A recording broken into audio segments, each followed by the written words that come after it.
Sometimes you can't blame the airlines for changing some of its or being inflexible.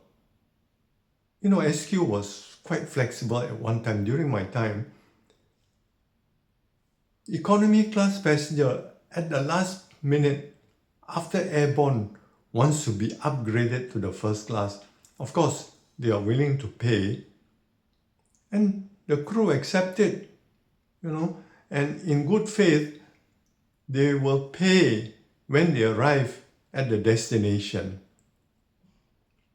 But there was one incident that this passenger, he wanted to be upgraded. Those days we don't have business class, so it's economy to first class. After airborne, during flight, he wanted to go to the first class. So the crew obliged him, but we made it clear that he has to pay when he arrived at the destination. At the aircraft door, the captain will radio the staff at the destination, and they will wait for him with the receipt or the bill, you call it. But there was one incident. My flight, of course, many years ago, this guy wanted to upgrade and he was willing to pay, you know. He wasn't making a fuss. So the condition was this, all right? As gentlemen, we make gentleman agreement. You pay when you arrive at the gate. The ground staff will wait for you, okay? He said, all right. But what? When the aircraft arrived at the destination, that bugger cabut and ran off. The door opened up, he shot out. He refused to pay. So, and a few other cases, of course, not on my flight. Then the company says, no more upgrading during flight. Yeah, you want to upgrade, you pay at the counter, but not during flight. Then another incident. Those days, before 9/11, passengers can actually visit the cockpit. There was one Ang Mo guy out of Bahrain to London. The flight was full to the brim. He pleaded with the staff and the captain to take him on.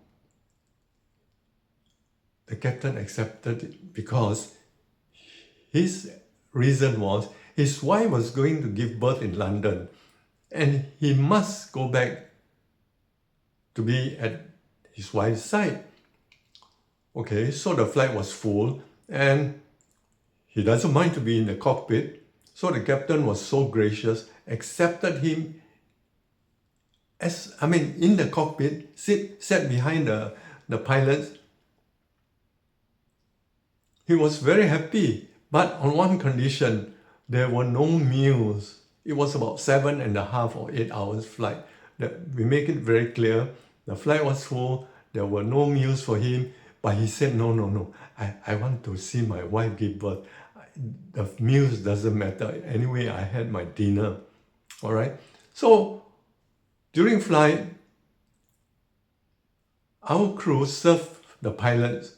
And out of courtesy, we also extended to him because we have some crew meals. Some of the crew don't eat. So we extend this courtesy to him. Well, the fellow eat and whack like nobody's business. And then when he arrived in London, he alleged that the crew deprived him of food. He was so hungry. And he wanted to sue SIA and this and that. And in the end, of course, the company became a bit more inflexible. No more upgrading into the cockpit. Thank you very much for watching.